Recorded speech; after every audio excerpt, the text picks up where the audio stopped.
L'enseignement des langues à l'école d'architecture, il y a deux langues, c'est l'espagnol et l'anglais, du première au cinquième année. En licence, on arrive jusqu'au niveau B1 à peu près, et en master, on arrive au niveau B2 affirmé. En master, on prépare les étudiants pour qu'ils puissent passer un examen. En anglais, c'est le TOEIC, et en espagnol, c'est le DELE, qui le font à l'Institut Cervantes.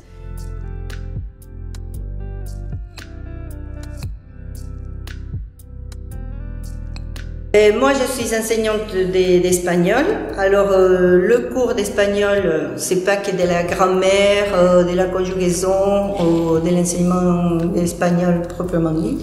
Sinon, on parle aussi de l'architecture, de plusieurs thèmes d'actualité. Ça peut être, par exemple, la nature, ça peut être l'écologie et les constructions.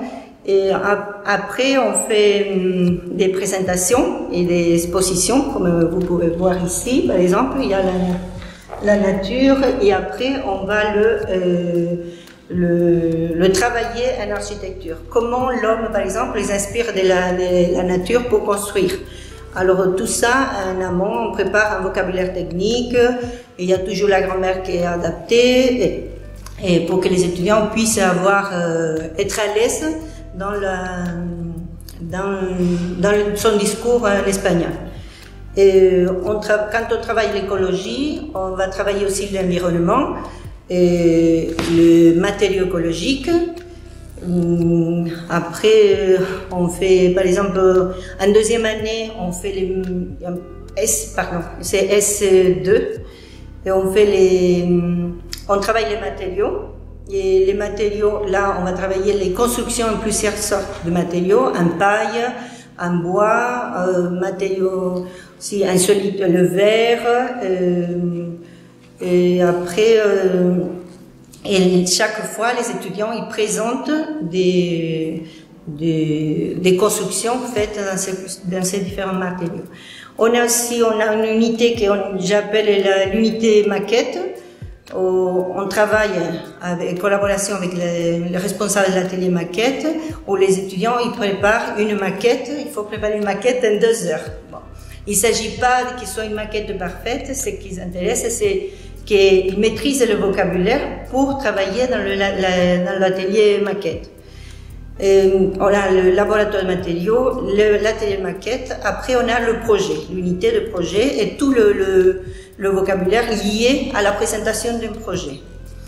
Et aussi, on travaille la salle informatique, où ils apprennent le vocabulaire qu'ils vont utiliser en infographie. Et à la fin, on prépare aussi tout ce que soit le départ pour l'Erasmus. Et ces diplômes, soit DELE au TOEIC, ils servent aux étudiants pour valider leur diplôme, et leur diplôme d'architecte. Alors, en anglais, ils ont le TOEIC toujours en B2.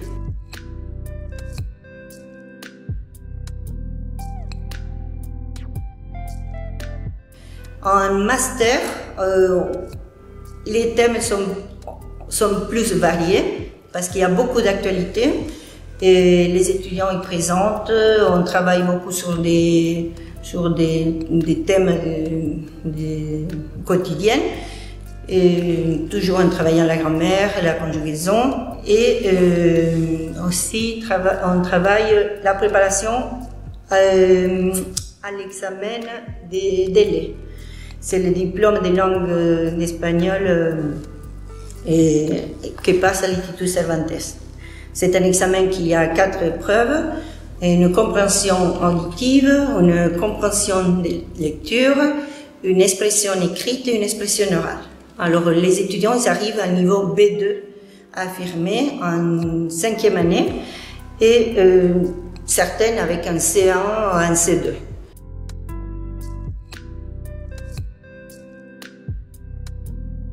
Comme l'école s'est ouverte à l'international, alors on a des étudiants qui ont beaucoup de partenariats avec des pays d'Amérique latine et aussi d'Espagne. Alors, on prépare tout le départ en Erasmus.